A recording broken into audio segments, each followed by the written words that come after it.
O desporto estava ainda numa etapa inocente, quando as Olimpíadas tiveram lugar em Londres, 20 anos antes, em 1908. O líder da maratona entrou no estádio cambaleante e desfaleceu perto do final. Mas os juízes tiveram a simpatia de erguê-lo e ajudá-lo a cruzar a meta.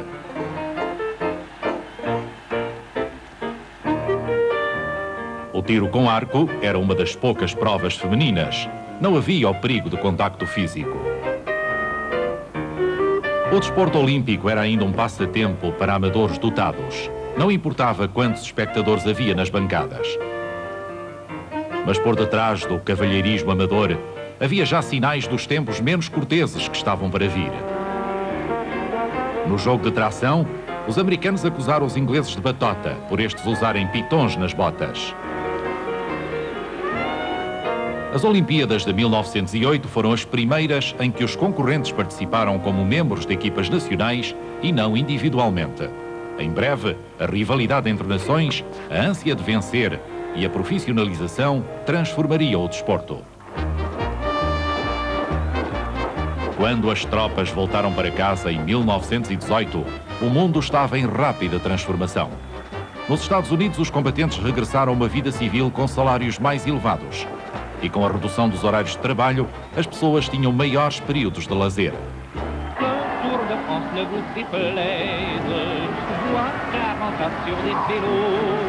No continente europeu, o desporto profissional que crescia mais rapidamente era o ciclismo, que levava a emoção até às vilas e aldeias.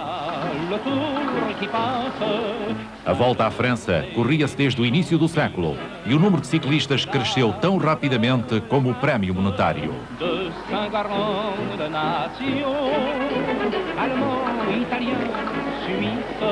Em França, le vélo reinava, mas as pessoas assistiam a outros desportos de todos os tipos.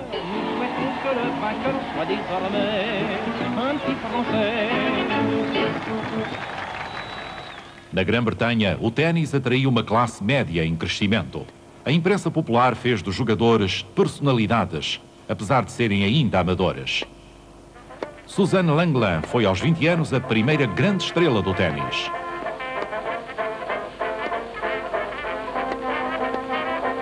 Tanta gente queria vê-la que todas as suas partidas tinham de ser jogadas no corte central. Lenglen acrescentou um novo ingrediente ao desporto de espectadores nos anos 20, o sex appeal. Libertou-se do espartilho e mudou a imagem do jogo para sempre. Viria a tornar-se profissional e ganhou uma fortuna com a sua popularidade. O verdadeiro espírito comercial chegou mais rapidamente ao boxe. Em 1921, nos Estados Unidos, teve lugar um combate que veio mostrar quanto dinheiro havia a ganhar com o crescente interesse do público. Um brigão de bar do oeste americano, Jack Dempsey, o pugilista de Manassa, ia defrontar um herói de guerra francês chamado Georges Carpentier. Tex Rickard, o promotor do evento, encontrou apoios financeiros para suportar o inaudito prémio de $500 mil para o Campeonato Mundial de Pesados. Não havia um estádio com capacidade para o número de espectadores de que Rickard precisava para que o combate desse lucro. Por isso mandou construir um num baldio de New Jersey para ser usado apenas uma vez. O promotor usou a imprensa como nunca tinha sido usada até então. Provocou nos jornalistas um frenesi publicitário ao combate do século. Comboios especiais trouxeram multidões. Entre elas, encontravam-se o dono de um talho local e o seu empregado de 12 anos, Joe Liguori. He had promised me a couple of weeks before that he was going to take me to the fight. And I was all excited about it, you know what I mean? I had never been, at that age, I've never been to a fight. A enorme promoção deu resultados. Os preços dos bilhetes atingiram os $50. Eram os mais elevados de sempre. They expected a big crowd. And they got the crowd too. Boy, believe me, the whole stadium was just packed.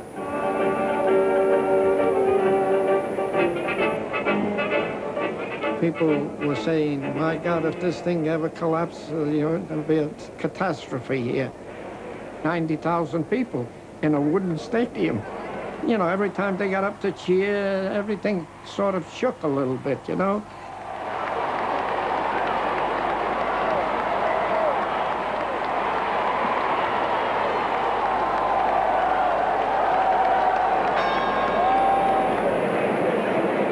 O combate do século acabou por ser um grande espetáculo, mas de curta duração.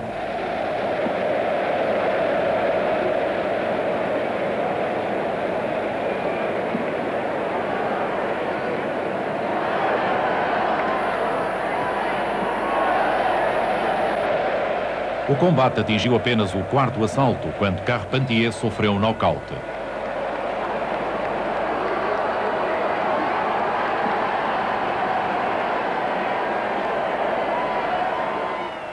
O êxito da promoção do combate de Dempsey caracterizava o desporto de massas na sua forma mais inovadora. Realizou centenas de milhares de dólares e proporcionou ao público um espetáculo irresistível. Na ribalta estava Dempsey, o herói que todos viram subir do nada até à fama e à fortuna. Era um sonho americano.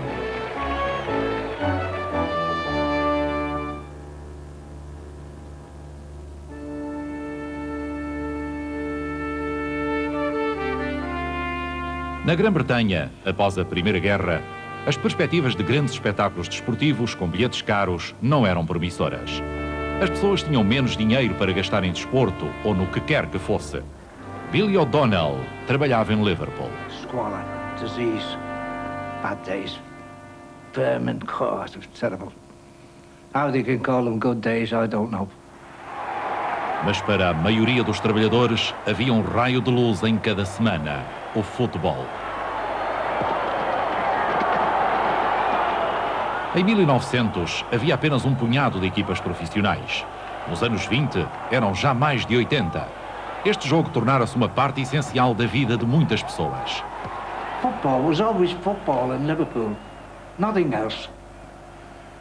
You were looking forward to Saturday coming. A working man, if he was working, would be 12 o'clock, knock off, half day Saturday, lunch. Maybe if he had a couple of pub, meet his pals in the local. But either walk up or get the tramcar.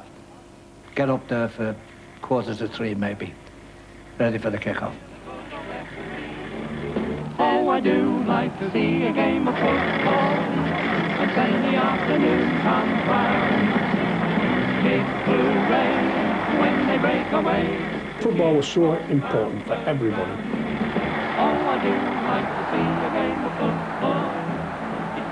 When you went in the corner of the street or anything like that, if you couldn't talk about football, well, what do you talk about? You know, that was the idea.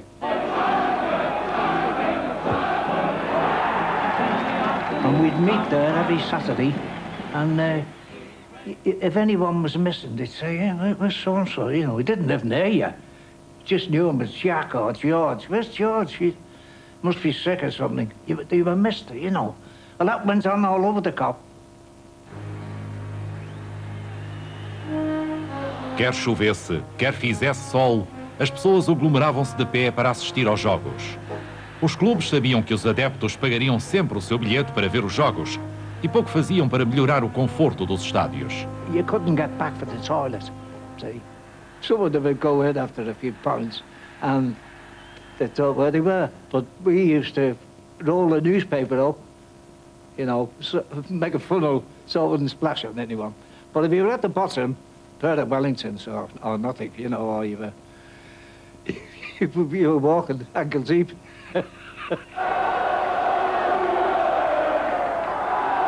O sentido de comunidade que ligava os adeptos era quase tribal. Unia as pequenas localidades aos seus clubes e trazia divisões apaixonadas às grandes cidades com equipas rivais. Sidney Gardner apoiava o West Ham United, um dos 11 clubes londrinos da Liga. This is my hat. This is my skull. the true West Ham colours. Wherever they play and wherever we went, it was our gear. And one of our songs we used to sing was the theme song of West Ham's. So I'm forever blowing bubbles. Went something like this. I am forever blowing bubbles, pretty bubbles in the air. They fly so high, nearly reach the sky. They're like my dreams, they fade and die. Fortune's always hiding. I've looked everywhere. I'm forever blowing bubbles, pretty bubbles in the air. Honey, and it's still there.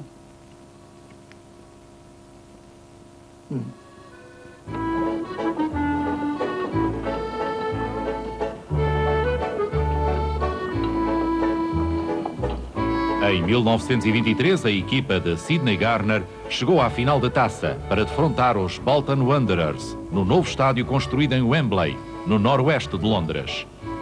Com o rápido aumento da afluência ao futebol, Wembley foi concebido para albergar 127 mil espectadores. Prevendo estes números, os engenheiros testaram a resistência da estrutura com sacos de areia.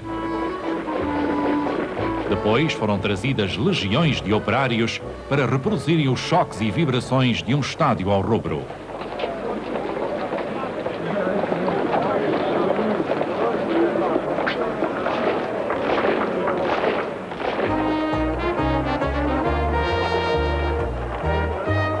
Mas ainda assim, o estádio não era suficientemente grande.